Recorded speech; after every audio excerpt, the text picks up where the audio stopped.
Hallelujah. Hallelujah. सभी मसीह भाई बहनों को मेरे और मेरे परिवार की तरफ से प्रेज द लॉर्ड और जय मसीह की। चर्च जैसे गया संडे हमने सुना कि प्रार्थना करने वाले व्यक्ति को 12 प्रकार के शब्द नहीं बोलना चाहिए। उसमें से हम लोग ने 5 पॉइंट्स को हमने देखा और आज के संडे हम और 7 पॉइंट्स को देखेंगे कि एक प्रार्थना करने वाले व्यक्ति को 12 प्रकार के शब्द नहीं बोलना चाहिए। ओके, तो आज जैसे हमने गए संडे हमने देखा, ओके, आपको याद है कौन से शब्द हमने गए संडे हमने प्रचार किए। ओके, एक था परमेश्वर मेरी प्रार्थना को क्यों नहीं सुनता। ओके, दो ये था प्रार्थना में मेरा मन नहीं लगता। ओके, तीसरा ये था मैं अपनी समस्या किसको बताऊं। ओके, और चौथा ये था और कितनी प्रार्थना मैं करूं, और पांचवा ये था होगा क्या नहीं होगा। ओके, और आज हम छठवां पॉइंट देखने वाले हैं कि छठवां पॉइंट ये है कि मुझे और मेरे प्रॉब्लम को कोई नहीं जानता, कोई नहीं समझ सकता। हालेलुया। हालेलुया। ओके, मुझे और मेरी समस्या को कोई नहीं जानता, कोई समझ नहीं सकता। ओके, कई विश्वासी लोगों के मुंह से इस प्रकार के शब्द और सुनाई देते हैं कि मेरे प्रॉब्लम को, मेरे समस्या को, मेरे दुख को, मेरे तकलीफ को ना मेरे घर वाले जानते हैं, ना मेरे परिवार वाले जानते हैं, ना मेरे रिश्तेदार जानते हैं, ना कलीसिया के पास्टर जानते हैं, ना कलीसिया के चर्च के लोग जानते हैं। हालेलुया। हालेलुया। ओके, और लोग क्या कहते हैं, मैं तकलीफ में हूं, मैं मुसीबत में हूं, मैं परेशानी में हूं, मुझे कोई देखने नहीं आता। ओके, और मुझे कोई पूछता नहीं। ओके, इस प्रकार के शब्द एक प्रार्थना करने वाले व्यक्ति को नहीं बोलना चाहिए। ओके, क्योंकि एक प्रार्थना करने वाला व्यक्ति के मुंह से इस प्रकार के शब्द आते हैं कि मेरे दुख, मेरे तकलीफ, मेरे समस्या को परमेश्वर के सिवा और कोई नहीं जान सकता। हालेलुया। हालेलुया। ओके, एक प्रार्थना करने वाला व्यक्ति क्या कहता है, 1 पतरस उसका 5 अध्याय उसका 7 वचन में क्या कहता है। ओके, पर मैं एक प्रार्थना करने वाला व्यक्ति ऐसे कहता है कि मैं अपनी सारी चिंता प्रभु पे डालता हूं, क्योंकि परमेश्वर मेरी चिंता करता है। भले मेरी चिंता मेरे लोग करे, मेरे घर परिवार वाले करे या न करे, मेरे कलीसिया के लोग करे या न करे, परंतु मेरी चिंता कौन करता है, मेरा परमेश्वर। एक प्रार्थना करने वाले व्यक्ति के मुंह से ऐसे शब्द आना चाहिए। हालेलुया। हालेलुया। ओके, हम पढ़ेंगे यिर्मयाह की किताब उसका 17 अध्याय उसका 5 और 6 वचन में क्या लिखा है। जो लोग ऐसे सोचते हैं कि मेरे समस्या को, मेरे तकलीफ को, मेरे दुख को कोई नहीं समझता, तो सुन लो परमेश्वर का वचन क्या कहता है। यिर्मयाह का किताब उसका 17 अध्याय उसका 5 वचन। यहोवा यूं कहता है, श्रापित है वह पुरुष जो मनुष्य पर भरोसा रखता है और उसका सहारा लेता है। ओके, श्रापित है मनुष्य, श्रापित है व्यक्ति जो मनुष्य को पर क्या करता है, भरोसा करता है, उससे सहायता मांगता है, उससे मदद मांगता है, उसकी क्या करता है, सहायता करता है। किस प्रकार से परमेश्वर का वचन के अनुसार किस प्रकार से श्रापित है, क्योंकि वो परमेश्वर को भरोसा रखने के बजाय वो किसके ऊपर भरोसा रखता है, अपना मनुष्य के ऊपर। ओके, कई विश्वासी मुसीबत के समय में वो परमेश्वर से प्रार्थना करने के बजाय, परमेश्वर से सहायता मांगने के बजाय, परमेश्वर से मदद मांगने के बजाय उनकी आंखें परमेश्वर से हटकर मनुष्य की ओर लग जाती है और कहते हैं कि कोई मुझे देखता नहीं, कोई मुझे पूछता नहीं, मैं तकलीफ में हूं, समस्या में हूं, कोई मेरी मदद नहीं करता। बाइबल कहता है ऐसा व्यक्ति क्या है, श्रापित है। क्यों श्रापित है, क्योंकि परमेश्वर के ऊपर भरोसा रखने के बजाय वो किसके ऊपर भरोसा रखता है, मनुष्य के ऊपर। किस प्रकार से वो श्रापित है। ओके, 6 वचन में देखेंगे हम। यिर्मयाह का किताब उसका 17 अध्याय उसका 6 वचन। वह निर्जल देश के अधमरे पेड़ के समान होगा और कभी भलाई न देखेगा। ओके, जो मनुष्य परमेश्वर को, जो मनुष्य को पर विश्वास करता है, जो व्यक्ति मनुष्य को पर विश्वास करता है वो श्रापित है। किस प्रकार से श्रापित है, वो रेगिस्तान में, मरुभूमि में रेगिस्तान के पेड़ के समान होगा वो कभी अपने जीवन में भलाई नहीं देखेगा, सुख नहीं देखेगा, सफलता नहीं देखेगा। ओके, और वो जंगल में पथरीली, उजाड़ और खारी भूमि पे क्या करेगा? बसेगा। ऐसे श्रापित है वो। जो व्यक्ति मनुष्य के ऊपर भरोसा करता हो कौन है? श्रापित है। पर जो व्यक्ति प्रार्थना करने वाला व्यक्ति है, वो अपना भरोसा, अपना विश्वास मनुष्य के ऊपर न रखते हुए अपना भरोसा किसको ऊपर रखता है? परमेश्वर से करता है और परमेश्वर से प्रार्थना करता है। ओके, प्रार्थना करने वाला व्यक्ति कैसा रहता है? 7 वचन में हम पढ़ेंगे क्या लिखा है। यिर्मयाह का किताब उसका 17 अध्याय उसका 7 वचन। धन्य है वह पुरुष जो यहोवा पर भरोसा रखता है, जिसने परमेश्वर को अपना आधार माना हो। ओके, धन्य पुरुष, धन्य जो व्यक्ति जो परमेश्वर के ऊपर भरोसा करता है, जो परमेश्वर को उसने क्या किया है? अपना आधार माना है, अपना सहारा माना है। Hallelujah, hallelujah. एक प्रार्थना करने वाला व्यक्ति मनुष्य के ऊपर भरोसा न करते हुए वो परमेश्वर के ऊपर भरोसा करता है। उसका विश्वास परमेश्वर के ऊपर रह के वो क्या करता है? प्रार्थना में करता है। और ऐसा व्यक्ति अपने जीवन में कामयाब होता है, सफलता पाता है, आशीष पाता है। वो किसके समान है? ओके, प्रार्थना करने वाला व्यक्ति अपने परमेश्वर पर भरोसा रखकर क्या करता है? अपने दुख, अपनी तकलीफ, अपने परिवार की समस्या को किसको बताता है? परमेश्वर को बताता है।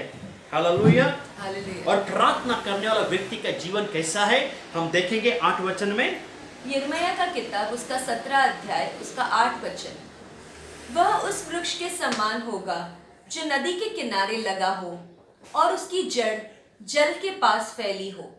जब धूप होगी तब उसको न लगेगी, उसके पत्ते हरे रहेंगे और सूखे वर्ष में भी उनके विषय में कुछ चिंता न होगी। हालेलुया, क्योंकि वह तब भी फलता रहेगा। Okay, praise the Lord. Okay, यहाँ पर लिखा है 8 वचन में, एक प्रार्थना करने वाले का जीवन कैसे होता है? ओके, कि नदी के किनारे लगे हुए पेड़ के समान, जिसकी जड़ें जल तक पहुंचती है, उसके पत्ते कभी सूखते नहीं, उसके पत्ते कभी मुरझाते नहीं, हर गर्मी में, हर प्रकार के मौसम में वो हरा भरा रहता है। उसी प्रकार एक प्रार्थना करने वाला व्यक्ति, उसके जीवन में कभी दुख आए, तकलीफ आए, मुसीबत आए, परेशानी आए, उसकी प्रार्थना के द्वारा वो अपने जीवन में कामयाब होता है और अपने जीवन में आगे बढ़ता है। हालेलुया, भले दुख आए, तकलीफ आए, मुसीबत आए, परंतु वो अपनी मुसीबत में, परेशानी में नहीं गिरता, परंतु अपनी मुसीबत से, परेशानी से क्या करता है? पार करता है। क्योंकि उसका भरोसा मनुष्य के ऊपर नहीं, परंतु उसका भरोसा किसके ऊपर है? परमेश्वर के ऊपर। हालेलुया, इसके लिए चर्च आपको प्रार्थना करने वाले व्यक्ति का भरोसा हमेशा परमेश्वर के ऊपर रहता है। ओके, मैं आपको कहानी बताता हूँ। ओके, 2 भिखारी थे, एक बुजुर्ग था, एक उम्र वाला था और एक जवान था। ये दोनों भिखारी रोज सुबह उठकर राजा का एक महल था, उस राजा के महल में जाके भीख मांगते थे। और रोज सुबह उठकर पहले राजा के महल से वो अपनी भीख मांगने की शुरुआत करते थे। और राजा वो दानवीर था, बिना सोचे समझे उनको अच्छा खासा दान करता था। तो रोज सुबह राजा के दरबार में जाते और राजा उनको खुशी से क्या करता था? दान देता था। ओके, कभी सोना, कभी सोने के सिक्के, चांदी के सिक्के, ऐसे भिखारी को देता था। ओके, जब राजा उन भिखारी को दान करता था तो उस समय में जो बुजुर्ग भिखारी था वो क्या कहता था मालूम है? धन्यवाद प्रभु, तूने मुझे दिया। मगर जो जवान भिखारी था वो क्या कहता था? राजा ने मुझे दिया। किसने दिया? राजा ने मुझे दिया। तो इस प्रकार का रोज बातें होती थी। रोज सुबह जाता था, जो बूमर वाला तो भिखारी था वो बोलते परमेश्वर देता है, धन्यवाद। और जवान भिखारी था वो क्या कहता है? राजा देता है। तो राजा को बहुत गुस्सा आया, जो बुजुर्ग, जो उम्र वाला भिखारी था, क्योंकि मैं देता हूं इस भिखारी को, और ये भिखारी किसका नाम बोलता है? परमेश्वर का नाम देता है। परमेश्वर देता है, परमेश्वर देता है, मगर मैं उसको देता हूं और नाम किसका लेता है? परमेश्वर का। इसके लिए राजा क्या किया? दोनों भिखारी में क्या करने लगा? भेदभाव करने लगा। एक दिन राजा ने क्या किया? एक भिखारी को, जो उसका प्यारा भिखारी था, जवान, उसने क्या किया, जिस रास्ते से राजा गुजरता ना, उस रास्ते से उसको गुजरना बोला जाने के लिए, क्योंकि उस रास्ते से, जिस रास्ते से राजा आता है, उस रास्ते में कोई आता नहीं जाता नहीं, और रास्ता पूर्ण रीति से साफ सुथरा, ओके, कोई भी खड्डे नहीं, मिट्टी नहीं, पत्थर नहीं, कुछ नहीं, एकदम साफ सुथरा। तो राजा ने कहा कि उस रास्ते में तुम जाओ, क्योंकि राजा ने उस रास्ते के बीच में सोने के, अपने चांदी के सिक्के के थैली भर के रखता है, और राजा उस भिखारी को देना चाहता था। तो राजा ने पहले उस जवान भिखारी को भेजा, और भिखारी गुजरा उस रास्ते से। भिखारी ने सोचा रास्ता बहुत अच्छा है, कोई पत्थर नहीं, कोई आता जाता नहीं। तो राजा ने, उस भिखारी ने क्या किया, आंखें बंद करके उस रास्ते से क्या किया, गुजरा। ओके, उसको चांदी के भरी हुए सोने, चांदी के सिक्के की थैली उसको नहीं मिली। ओके, फिर कुछ घंटों के बाद में जो उम्र वाला जो भिखारी था, बुजुर्ग था, उसको भेजा, और वो परमेश्वर की स्तुति करते करते करते उस रास्ते से गुजरा, और उसकी आंखें उस थैली पे पड़ी। ओके, और उसने उठाया और कहता का देखा तो उसमें क्या है, चांदी के सिक्के। वो खुश हुआ और प्रभु को धन्यवाद देता, परमेश्वर तू देता है। ओके, दूसरे दिन वापस दोनों राजा के दरबार में गए भीख मांगने के लिए। तो उस राजा ने जवान को पूछा, भिखारी को, क्या तू कल उस रास्ते से गुजरा, तूने क्या देखा? उस भिखारी ने कहा, हे राजा, और आज रास्ता इतना साफ सुथरा था, तो मैंने क्या किया, आंखें बंद करके क्या किया, उस रास्ते से गुजरा। ओके, उस दिन क्या हुआ, फिर राजा ने क्या किया, दोनों भिखारी को 2 भोपले दिए, भोपला, पंपकिन, बड़े बड़े पंपकिन दिए, भोपला। ओके, उस राजा ने क्या किया, उस भोपला को काट कर उसमें क्या किया, सोने के सिक्के भर कर क्या किए, उस जवान को दे दिए। और जो दूसरा जो बुजुर्ग भिखारी था, उसको ऐसा ही नाम का, उसने क्या किया, नॉर्मली उसको क्या किया, भोपला दिया। तो उस भिखारी ने कहा, प्रभु धन्यवाद, तूने मुझे दिया। ओके, और दोनों भी निकल पड़े। तो जो जवान जो भिखारी था, उसको पता नहीं था कि राजा ने इसमें सोने के सिक्के डाले। तो रास्ते पे जाते जाते उसने क्या सोचा कि इतना बड़ा भोपला मैं क्या करूं। उसने क्या किया, एक दुकान वाले को क्या किया, 50 रुपए में बेच दिया। उसको पता नहीं अंदर क्या है। कुछ ही घंटों में बुजुर्ग जो भिखारी था, उस रास्ते से गुजर रहा था। उस दुकान वाले ने देखा उस रास्ते को, उस भिखारी को देखा, वो भिखारी जा रहा है, बहुत दया आई। तो भोपला क्या किया, उस दुकान वाले ने क्या किया, उस बड़े वाले भिखारी को दे दिया, बुजुर्ग भिखारी था उसको दे दिया। और उसने लिया और कहा, प्रभु धन्यवाद, तू मुझे क्या करता है, देता है। और घर पे जाके देखता है तो क्या उसमें सोने के सिक्के हैं। Hallelujah, hallelujah. ये है परमेश्वर के ऊपर भरोसा करने वाले लोग।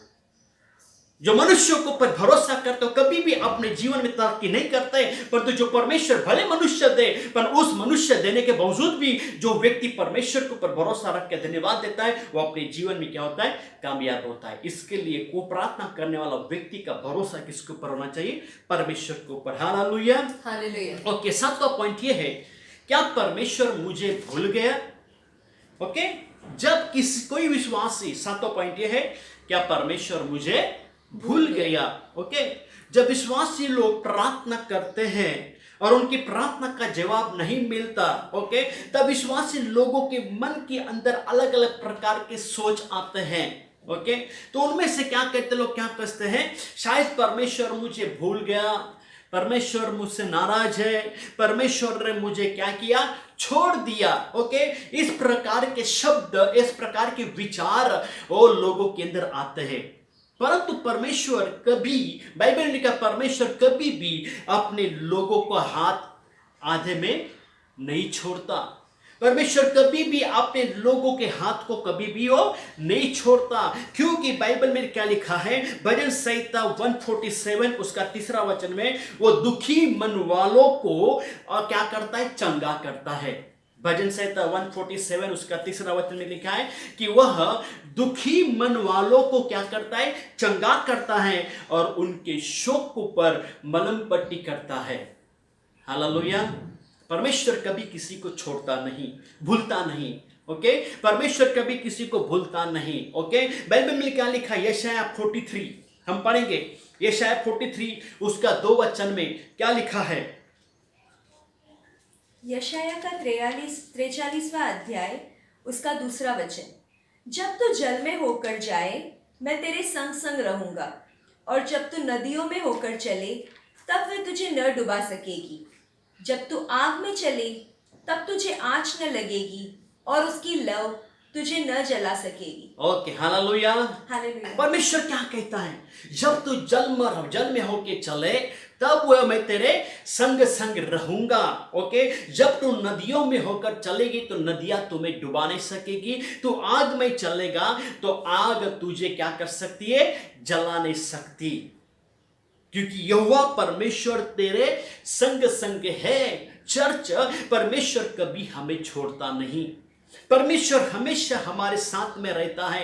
एक प्रार्थना करने वाला व्यक्ति के मुंह से इस प्रकार के शब्द नहीं आते कि परमेश्वर मेरी प्रार्थना को नहीं सुनता, इसका मतलब परमेश्वर मुझे भूल गया।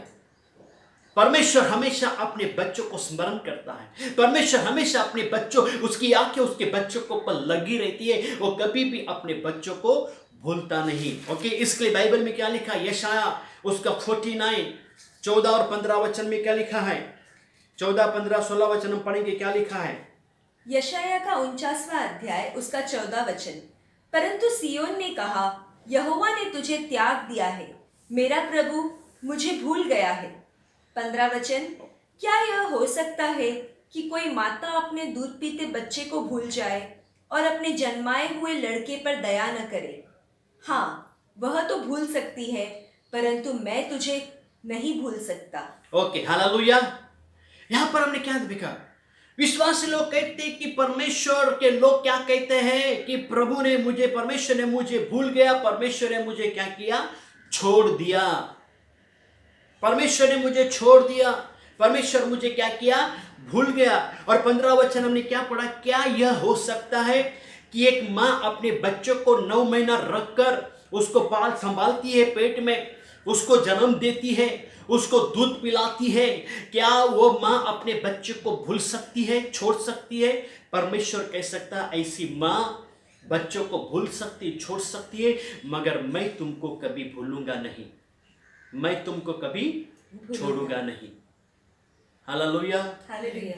चर्च, परमेश्वर हमेशा अपने बच्चों का हाथ कभी छोड़ता नहीं, परंतु उनके हाथों को पकड़कर तुमको चलाएगा, खास करके जब तुम तकलीफ में रहते हो, दुख में रहते हो, मुसीबत में रहते हो।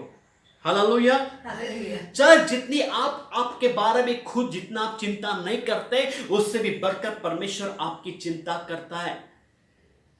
आप मुझे बताओ, आप आपके सर में दिन में कितनी बार हर हाथ लगाते हो? आप दिन में कितने बार आपके बाल बनाते हो, कंघी लगाते हो बालों में? फिर भी आपको पता नहीं आपके सर में कितने बाल हैं।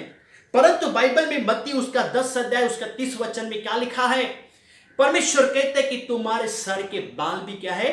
गिने हुए हैं। सोचो, सर आपका है, बाल आपके हैं, मगर कितने आपके सर में बाल हैं, कितने गिरे और कितने भी बाकी हैं, परमेश्वर को पता है, आपको पता नहीं। सोचो परमेश्वर आपकी कितना चिंता करता है। और आप कहते परमेश्वर मुझे भूल गया। जब परमेश्वर को पता है आपके सर में कितने बाल हैं, तो परमेश्वर ये भी जानता है कि आपको कितना प्रकार, कितने बार, कितना कितना दुख है, कितनी तकलीफ है, कितनी परेशानी है, वो भी परमेश्वर जानता है। हालेलुया। तो एक प्रार्थना करने वाले व्यक्ति के मुंह से कभी नहीं आना चाहिए कि परमेश्वर मुझे भूल गया। हालेलुया। एक विश्वासी था, वो काफी खुश और शांति और आनंद में था। कभी उसने अपने जीवन में दुख नहीं देखा। जब वो समुद्र के किनारे चलता था तो उसके पैर के निशान गिरते थे और बाजू में और एक व्यक्ति के पैर के निशान गिरते थे। वो क्या था? कौन था? परमेश्वर था।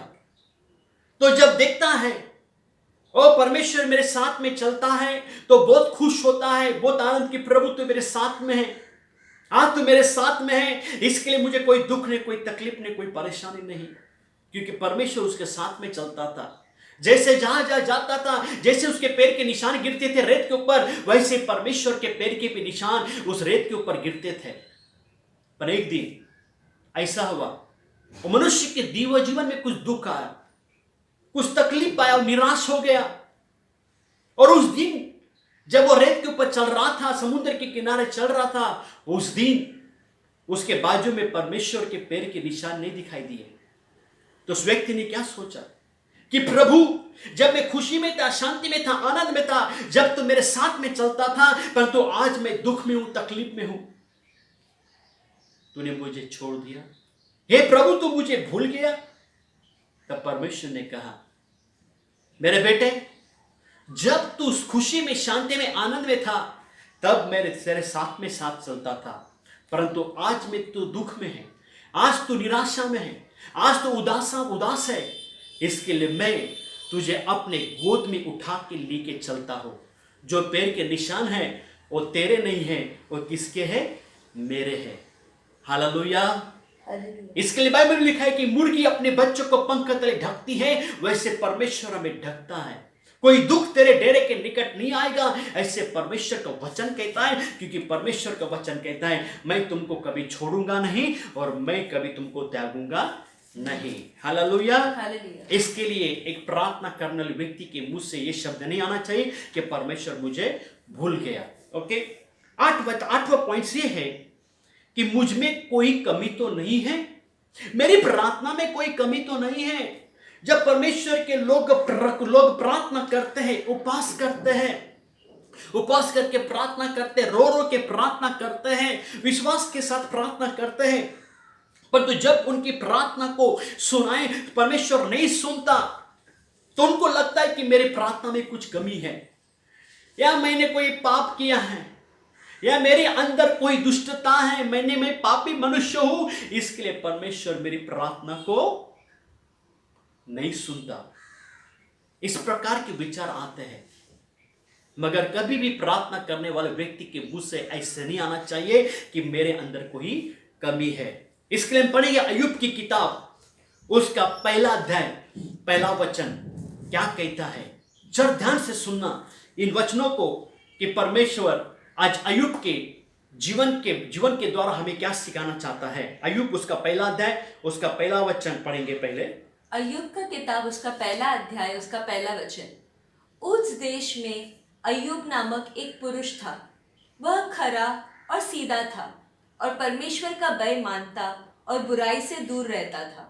ओके, उस देश में एक व्यक्ति था जिसका नाम अय्यूब, और सभी को पता है इसकी कहानी के बारे में, इसके जीवन के बारे में। उसके जैसा पवित्र और धार्मिक नहीं था, पृथ्वी के ऊपर भय मानने वाला, उसके समान खरा, उसके समान सीधा कोई नहीं था। परमेश्वर के साथ चलता था, परमेश्वर के साथ रहता था। ओके, वो कभी भी अपने जीवन में पाप नहीं करता था, वो खरा और सीधा था, ऐसे बाइबल में लिखा हुआ है। और 5 वचन में क्या लिखा हम पढ़ेंगे। अय्यूब का किताब, उसका पहला अध्याय, उसका 5वां वचन। जब जब भोज के दिन पूरे हो जाते, तब तब अय्यूब उन्हें बुलवाकर पवित्र करता और बड़े भोर को उठकर उनकी गिनती के अनुसार होम बलि चढ़ाता था, क्योंकि अय्यूब सोचता था, कदाचित मेरे लड़कों ने पाप करके परमेश्वर को छोड़ दिया हो।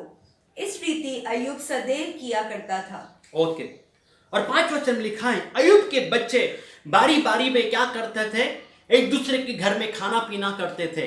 कभी इस भाई के घर में खाना, कभी उस भाई के घर में खाना, उस भाई के घर में खाना। ओके, हर दिन उनको क्या होती थी, पार्टियां होती थी, खाना पीना होता था। तो अय्यूब के मन में एक भय था, एक डर था, इस खाने पीने के दौरान मेरे बच्चे कोई गलत काम तो नहीं कर रहे, कोई पाप तो नहीं कर रहे, क्या परमेश्वर के विरोध में काम नहीं करते, परमेश्वर से दूर तो नहीं जाते। इसके लिए क्या करता, उनको क्या करता था, अय्यूब पवित्र करता था। और भोर को उठकर क्या करता था, ओके, होम बलि चढ़ाता था। जितने 10 बच्चे थे, 10 बच्चों के नाम से वो क्या करता था, होम बलि चढ़ाता था। ओके, ऐसे अय्यूब की आदत थी। इतना सब कुछ था अय्यूब के अंदर, इतना परमेश्वर के लगाव, उतना भय उसके अंदर था। इतना सब कुछ करने के बाद में एक बड़ा संकट, एक बड़ी मुसीबत अय्यूब के जीवन में आई। और एक ही क्षण में अय्यूब के नौकर चाकर, धन दौलत, जो भी भेड़ बकरियां जो कुछ थे, सब क्या हुआ, खत्म हुआ।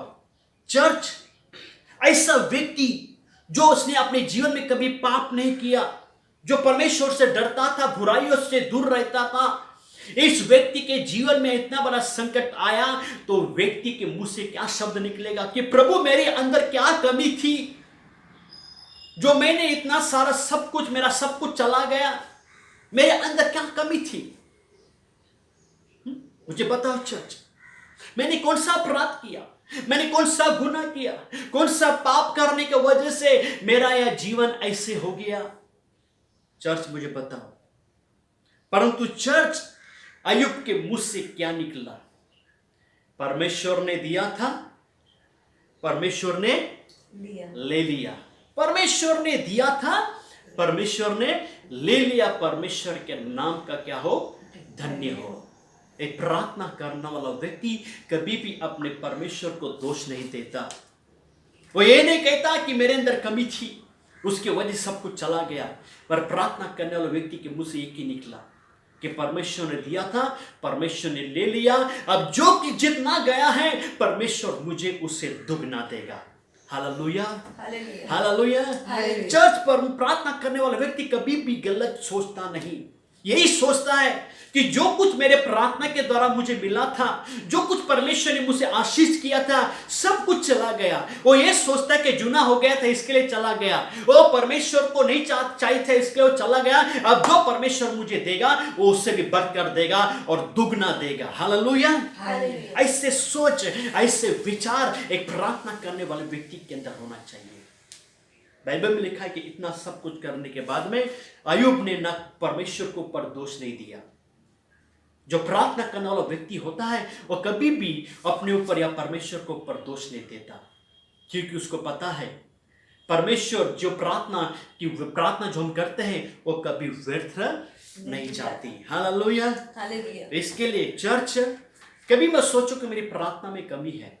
ओके, 9वां पॉइंट, मेरी प्रार्थना में सामर्थ्य नहीं है। मेरे प्रार्थना में सामर्थ्य नहीं है।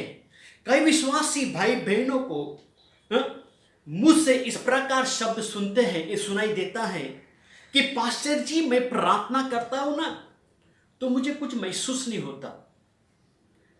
पास्टर मैं प्रार्थना करता हूं तो मुझे सामर्थ्य महसूस नहीं होता।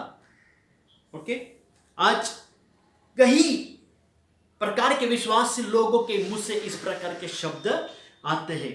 ओके, इसके वजह से आज कलीसिया के लोगों को, विश्वासी लोगों को सामर्थ वाले प्रार्थना करने वाले पास्टर चाहिए, सामर्थशाली प्रार्थना करने वाले पास्टर चाहिए। इसके लिए वो लोग दूर दूर भागते, पंजाब जाएंगे, कर्नाटक जाएंगे, मुंबई जाएंगे, अलग अलग जगहों में जाके पैसे देकर 15,000, 20,000, 25,000 देकर दूसरे सामर्थशाली पास्टरों से क्या करते हैं? प्रार्थना करते हैं। आज ये मसीह लोगों की हालत है। चर्च, आपको पता है एक सामर्थशाली प्रार्थना कहां पर है? सामर्थशाली प्रार्थना आपके जबान में है, सामर्थशाली प्रार्थना आपके हृदय में है, सामर्थशाली प्रार्थना आपकी आंखों के आंसू में है, सामर्थशाली प्रार्थना आपके नम्रता के अंदर है, एक सामर्थशाली प्रार्थना आपके घुटनों के अंदर है। और आज लोग सामर्थशाली प्रार्थना दूर दूर जाकर करने की कोशिश करते हैं, और ऐसे लोग प्रार्थना नहीं करते परंतु दूसरे से प्रार्थना करवाते हैं। हालेलुया। अगर हम पढ़ते हैं, आपको सभी को पता है, लूका उसका 8 अध्याय उसका 22 से अगर 25 वचन हम पढ़ते हैं, इस कहानी में सबको पता है कि जब प्रभु यीशु अपने 12 शिष्यों के साथ में झील के उस पार जा रहे थे, उस समय में झील में क्या गया तो समुद्र में क्या आया? तूफान आया। इतना जोरदार तूफान आया कि समुद्र का पानी क्या किया था? नाव में आ रहा था। उस समय में चेले डर गए, उस समय में शिष्य डर गए। उनको लगा कि अभी हमारा 100% मरना पक्का है, अभी हमको कोई बचाने वाला नहीं है, अभी 100% हमें हमारी पानी में समाधि हो जाएगी, हम क्या हो जाएंगे? मर जाएंगे, गारंटी है हमारे। ओके, उस समय में उन्होंने क्या किया? प्रभु यीशु को क्या किया? जगाया, और प्रभु यीशु उठे और प्रभु यीशु ने पानी और तूफान को क्या किया? डांटा। जैसे डांटा, तुरंत एक ही क्षण में क्या हो गया? सब कुछ शांत हो गया, सब कुछ शांत हो गया। समुद्र भड़का हुआ समुद्र क्या हो गया? शांत हो गया। हालेलुया। उसी में पढ़ेंगे लूका 8 का 25 वचन में क्या लिखा है? लूका का किताब उसका 8वां अध्याय उसका 25 वचन। तब उसने उनसे कहा, तुम्हारा विश्वास कहाँ था? हाँ, यीशु ने तुरंत कहा कि तुम्हारा विश्वास कहाँ था? चर्च, जरूरी नहीं थी कि यीशु उस तूफान को रोके। और उस समय में अगर शिष्यों ने अगर प्रार्थना करते, हे समुद्र शांत हो जा, हे आंधी रुक जा, तो अवश्य 100% गारंटी थी कि वो सब कुछ क्या होता, शांत हो जाता। इसलिए यीशु ने कहा तुम्हारा विश्वास कहाँ है? चर्च, तुम्हारी प्रार्थना में सामर्थ है, तुम्हारे प्रार्थना में चमत्कार है, तुम्हारे प्रार्थना में अद्भुत बातें हैं जो परमेश्वर करना चाहता है। परंतु कई वसीले लोग प्रार्थना नहीं करते, कहते मेरे प्रार्थना से कुछ नहीं होता। ओके, अगर चर्च अगर आप पढ़ते हो, अगर आपको पता है यूहन्ना उसका 14 उसका 12 वचन क्या लिखा है? प्रभु यीशु कहता है जो मैं तुमसे सच कहता हूं, जो मैंने जो चिन्ह चमत्कार किए, जो मुझ पर विश्वास करता है उससे भी बढ़कर क्या करेगा? चमत्कार करेगा। हालेलुया। चर्च, आपकी प्रार्थना आपके जीवन में चमत्कार लाएगी। आपके जीवन में आपकी प्रार्थना जो असंभव की बातें क्या करेगी? संभव करेंगे। परंतु लोग क्या कहते हैं? मेरी प्रार्थना में सामर्थ्य नहीं है। एक प्रार्थना करने वाले व्यक्ति के मुंह से इस प्रकार के शब्द नहीं आना चाहिए। ओके, 10वां पॉइंट है, क्या मेरी खुद की प्रार्थना काफी नहीं है? मेरी खुद की प्रार्थना काफी नहीं है। हर एक विश्वासी को प्रार्थना की जरूरत है, चाहे विश्वासी नया हो या फिर विश्वासी जुना हो, क्योंकि बाइबल कहती है एक दूसरे के लिए क्या करो? प्रार्थना करो। हर एक व्यक्ति को प्रार्थना की जरूरत है। परंतु कई बार लोग चर्च में आते हैं परंतु उनका ध्यान चर्च में नहीं रहता। जब चर्च शुरू होता है सुबह 8 बजे, लोग चर्च में आते हैं, आराधना में उनका ध्यान नहीं रहता, वचन में उनका ध्यान नहीं रहता, गवाही में उनका ध्यान नहीं रहता। उनके मन में एक ही बात रहती है, कब चर्च खत्म होता है और कब मैं जाके पास्टर से प्रार्थना करूं। कई लोग तो चर्च में आते नहीं, कलीसिया खत्म होने के समय में अंत में आते प्रार्थना करने के लिए। क्यों? क्योंकि उनको अपनी प्रार्थना क्या है? उनको प्रार्थना करनी है। क्योंकि उनकी खुद की प्रार्थना उनको काफी नहीं गिरती, उनको दूसरे की प्रार्थना में जीने की क्या हो गई? आदत हो गई। पास्टर का करते हुए हर एक को प्रार्थना करना, परंतु क्या है ना, एक चक्र एक बार दो बार नहीं, एक चक्र जीवन भर चलता रहता है। सिर्फ आते प्रार्थना करवाते हैं और क्या है? एक ही पॉइंट, इसके लिए एक ही प्रार्थना करो। चर्च, पवित्र शास्त्र के अंदर जिस यीशु ने जिस व्यक्ति को चंगा किया, वो वापस वो बीमारी लेके नहीं आया। अंधे बर्तिमाई को चंगा की, वापस 1 हफ्ते के बाद में नहीं आया, प्रभु मेरे आंखों में थोड़ी धूल हो गई, धूल जल गई, आंख लाल हो रहे, प्रार्थना करो। नहीं, प्रभु ने एक ही बार उसको चंगा किया। हालेलुया। आज लोगों को प्रार्थना करो।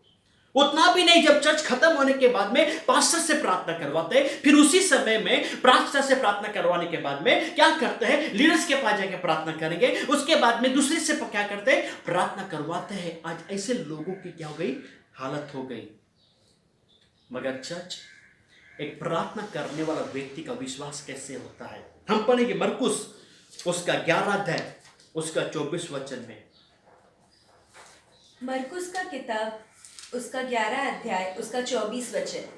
इसलिए मैं तुमसे कहता हूँ कि जो कुछ तुम प्रार्थना करके मांगो तो प्रतीति कर लो कि तुम्हें मिल गया और तुम्हारे लिए हो जाएगा। ओके, जब चर्च तुम प्रार्थना करते हो जिस चीज के लिए, तो बाइबल में क्या लिखा है? तुम प्रतीत करो, तुम विश्वास करो कि तुम्हें मिल गया है। हालेलुया।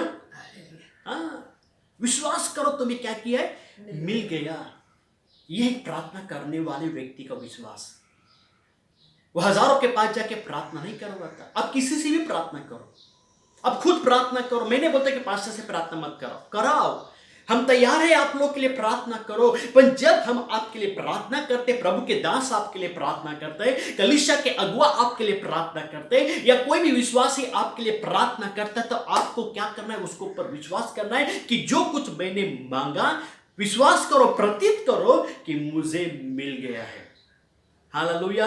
हालेलुया। अब ये मत सोचो आज चर्च में गया 3 लोगों से मैं प्रार्थना करवा के आया, आज मेरे जीवन में चमत्कार होगा। ऐसा मत सोचना। जब तक तुम उस प्रार्थना के उत्तर को स्वीकार नहीं करोगे तब तक आपके प्रार्थना का जवाब नहीं मिलेगा। परंतु एक प्रार्थना करने वाला व्यक्ति का विश्वास कैसे होता है? मरकुस 4:11-24 के अनुसार, मरकुस 11:24 विश्वास करता है कि प्रभु मैंने तुझसे प्रार्थना किया, तूने मुझे क्या किया? दे दिया। हालेलुया। इस प्रकार की प्रार्थना करने वाले व्यक्ति के मुंह से शब्द आना चाहिए, प्रेज द लॉर्ड, हालेलुया।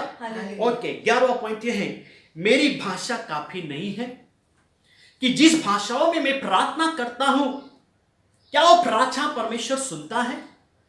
मैं तो टूटी फूटी प्रार्थना करता हूं। मैं जो प्रार्थना करता हूं ना, मुझे समझ में नहीं आता प्रार्थना करने के लिए। हे प्रभु, पास्टर को कहते, पास्टर मुझे प्रार्थना करने नहीं आता, मुझे नहीं पता कैसी प्रार्थना करनी है। चर्च, जरूरी नहीं है आपको हिंदी में प्रार्थना करना, जरूरी नहीं आपको इंग्लिश में प्रार्थना करना, जरूरी नहीं है कि आपको अलग अलग भाषाओं में प्रार्थना करना। आप किसी भी भाषा में प्रार्थना करो, मेरे खुदा जानता है आपके मन में क्या प्रकार का दुख है। हालेलुया। परमेश्वर किसकी प्रार्थना सुनता है मालूम है? इंग्लिश में प्रार्थना करने वाले की भाषा सुनता है या अन्य भाषा में प्रार्थना करने वाले को परमेश्वर की भाषा सुनता है? नहीं। परमेश्वर किसकी प्रार्थना सुनता है? भजन संहिता 102, भजन संहिता 102 उसका 17 में क्या लिखा हम पढ़ेंगे। भजन संगीता का किताब उसका 102 अध्याय उसका 17 वह लाचार की प्रार्थना की ओर मुंह करता है और उनकी प्रार्थना को तुच्छ नहीं जानता। परमेश्वर लाचार की प्रार्थना को पर कान लगाता है। लाचार कौन? ओ प्रभु, मैं परेशान में फंस गया हूं, मेरे लिए कोई रास्ता नहीं, मैं लाचार हो गया, ना ताकत, ना धन, ना दौलत, ना मनुष्य की ताकत मुझे काम, मेरे दुख दूर नहीं कर सकती, काम नहीं कर सकती। आज मैं लाचार हूं, मेरे हाथों में नहीं है, डॉक्टर के हाथों में नहीं है और संसार के लोगों के हाथों में नहीं मेरा दुख दूर करना। ओ है लाचार। हालेलुया। परमेश्वर ये नहीं कहा कि इंग्लिश में प्रार्थना करने वालों की मैं सुनता हूं, अन्य भाषा में प्रार्थना करने वाले को सुनता हूं। परमेश्वर लाचार की प्रार्थना को पर क्या करता है? कान लगाता है और उनकी प्रार्थना को तुच्छ नहीं जानता। परमेश्वर लाचार की प्रार्थना को कभी तुच्छ नहीं करता। परमेश्वर आपकी प्रार्थना से घृणा नहीं करता। आप टूटी फूटी हो, कैसी भी हो, आपको नहीं आती, आप मुंह खोल के प्रभु से प्रार्थना करो। हालेलुया। हालेलुया। एक प्रार्थना करने वाला व्यक्ति नहीं सोचता कि और मेरी प्रार्थना काफी नहीं है क्या दूसरे से मुझे प्रार्थना करवानी पड़ेगी। नहीं, आप कैसे भी प्रार्थना करो, परमेश्वर आपकी प्रार्थना को सुनेगा। आपकी कौन सी भाषा में आप प्रार्थना करो, परमेश्वर सुनेगा। 12वां लास्ट हम देखेंगे, परमेश्वर मुझे प्यार नहीं करता। हालेलुया। कई बार लोग प्रार्थना करते हैं और उनकी प्रार्थना के जब जवाब नहीं मिलता तब लोग क्या कहते हैं? शायद परमेश्वर मुझसे नाराज है या परमेश्वर मुझसे प्यार नहीं करता। मेरे बाजू वाले को देखो, हम एक ही चर्च में जाते हैं परंतु प्रभु उसको कितना आशीष किया। मेरा जीवन जैसा था वैसे ही क्यों है? क्या मैं काला हूं इसके लिए प्रभु मुझे प्यार नहीं करता? मैं गरीब हूं इसके लिए मुझे प्यार नहीं करता? हालेलुया। चर्च अगर ऐसा होता, बाइबल में लिखा यूहन्ना 3:16 में, परमेश्वर ने जगत से क्या किया? ऐसा प्रेम। ऐसा प्रेम किया। कैसा प्रेम किया? अपना एक लौता बेटा देकर, एक लौता बेटा देकर तुमसे प्यार किया। और कितना प्यार चाहिए? अभी भी परमेश्वर आपसे प्यार करता है। अब पाप करते हो, अब गलत काम करते हो, फिर भी परमेश्वर आपसे क्या करता है? प्यार करता है। हालेलुया। एक प्रार्थना करने वाला व्यक्ति कभी नहीं कहता कि प्रभु मेरी प्रार्थना को नहीं सुनता क्योंकि प्रभु मुझसे प्यार नहीं करता। अगर आप विश्वास करते हो प्रभु आपसे प्यार करता है तो सोचो परमेश्वर जिससे प्यार करता है उसके जीवन में परमेश्वर क्या काम करता है। हम पढ़ेंगे यूहन्ना की किताब उसका 11वां अध्याय, यूहन्ना की किताब उसका 11वां अध्याय उसका 3 वचन में क्या लिखा है? यूहन्ना का किताब उसका 11 अध्याय उसका 3 वचन। अतः उसकी बहनों ने उसे कहला भेजा, हे प्रभु, देख, जिससे तू प्रीति रखता है वह बीमार है। हाँ, लाजरस की बहनों ने यीशु को संदेशा दिया, हे प्रभु, जिससे तू प्यार करता है ना, वो व्यक्ति क्या है? बीमार है। बीमार है, बहुत बीमार है। इसका मतलब क्या है? उन्होंने कैसे संदेशा भेजा, कैसा मैसेज भेजा? उसने ऐसा नहीं कहा कि हे प्रभु, लाजर बीमार है, ऐसे नहीं कहा। उसने क्या कहा? प्रभु, जिससे तू प्यार करता है ना, वो कौन है? बीमार है। बीमार है। और लिखा है यीशु तू जल्दी आओ बोला? नहीं, ये भी नहीं लिखा। सिर्फ बोला कि प्रभु, जिससे तू प्यार करता है वो कौन है? बीमार है। इसका मतलब यीशु जहां पर भी है, जैसे भी है, वैसे तुरंत उठ के आना चाहिए। हाँ या ना? हाँ। परंतु वचन क्या कहता है? वचन क्या कहता है? हम पढ़ेंगे। ओके, 5 वचन पढ़ो, क्या लिखा है? यूहन्ना का किताब उसका 11 अध्याय उसका 5 वचन। यीशु मार्ता और उसकी बहन और लाजर से प्रेम रखता था। यीशु सचमुच उनसे क्या करता था? प्यार करता था। यीशु उनसे सचमुच क्या करता था? प्यार करता था। ओके, प्रभु यीशु जहां जाते थे उस गांव में, तो मार्था और मरियम के घर में जरूर रुकते थे। ओके, परंतु जब यीशु ने सुना कि मेरा मित्र लाजरस बीमार है, जिससे मैं प्यार करता हूं, जब उसने सुना, यीशु जहां पर थे वहां पर और दिन रुके। हालेलुया। और 2 दिन रुके, तुरंत नहीं गए। चर्च, अगर आप विश्वास करते हो परमेश्वर मेरी प्रार्थना को सुन, परमेश्वर मुझसे प्यार करता है, तो जरूर नहीं कि परमेश्वर आपकी प्रार्थना का तुरंत जवाब दे। हालेलुया। अगर आप विश्वास करते हो परमेश्वर आपसे प्यार करता है, तो जरूरी नहीं है कि परमेश्वर आपकी प्रार्थना को तुरंत जवाब दे। परमेश्वर आपकी प्रार्थना को जवाब देने में देरी करता है, क्योंकि जो तुम नहीं सोचते उससे भी बढ़कर परमेश्वर अपने प्यार करने वाले लोगों के जीवन में करना चाहता है। हालेलुया। और यीशु कभी पहुंचा? 17 वचन पढ़ो, क्या लिखा है?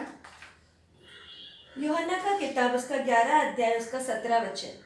वहां पहुंचने पर यीशु को यह मालूम हुआ कि लाजर को कब्र में रखे 4 दिन हो चुके हैं। यीशु जहां पहुंचा तब पता चला यीशु लाजरस को मरे हुए 4 दिन हो गए, उसको कब्र में रखा। अब उसके बहन ने क्या बोले थे? हे प्रभु, अभी वो खत्म हो गया, अभी फायदा क्या है? उसका शरीर से अभी क्या होता रहेगा? बदबू आती होगी। मगर चर्च, आपको पता है लाजरस जिंदा हुआ क्या नहीं हुआ? हुआ। क्यों? यीशु प्यार करता था। चर्च, यीशु आपसे प्यार करता है। मत सोचो आपकी प्रार्थना नहीं सुन रहा है।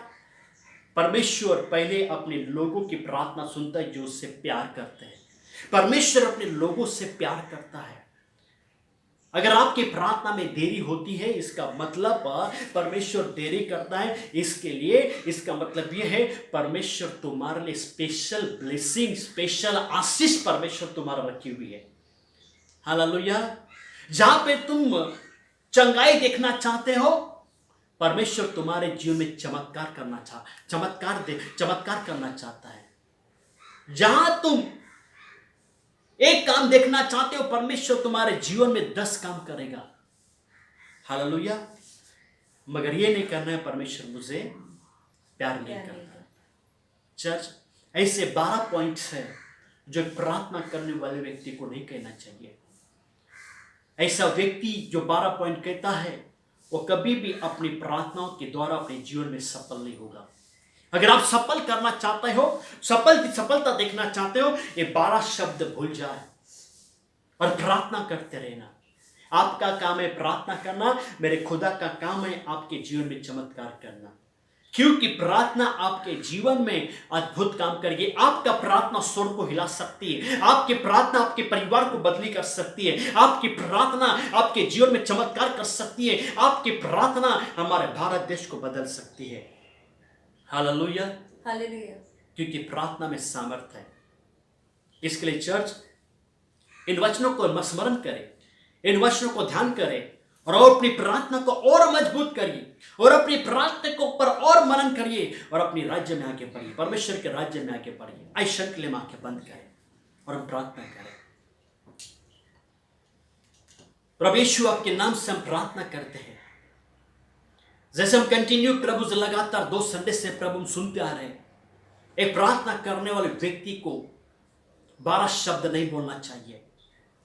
और आज जब प्रार्थना करते मेरे खुदा, इन वचनों के द्वारा जो इस संदेश प्रभु जो लोग सुन रहे प्रभु, जो मुंबई और कलकत्ता और अन्य देशों में लोग प्रभु जी सुनेंगे, ये वचन हर एक के जीवन में कार्य करे, ये वचन लोगों के जीवन में अद्भुत कार्य करे, ताकि प्रभु इस संदेश के द्वारा हर एक विश्वासी लोगों की प्रार्थना के अंदर एक बदलाव आने दे, उनकी प्रार्थना में एक महान परिवर्तन आने दे, उनकी प्रार्थना के जो शब्द है वो बदली होने दे, उनके प्रार्थना में जो विचार है, उनकी सोच है वो बदली हो जाए, और उनकी प्रार्थना एक मजबूत, एक स्थिर, एक विश्वास के साथ में, एक अनुग्रह के साथ में, एक नम्रता के साथ में, एक दीनता के साथ में, और प्रभु पूर्ण रीति से एक सामर्थ्यशाली प्रार्थना बनने दे, ताकि प्रभु उनको प्रभु यहां वहां भटकना ना पड़े, दूसरे की प्रार्थना की जरूरत ना पड़े, अपनी प्रार्थना के द्वारा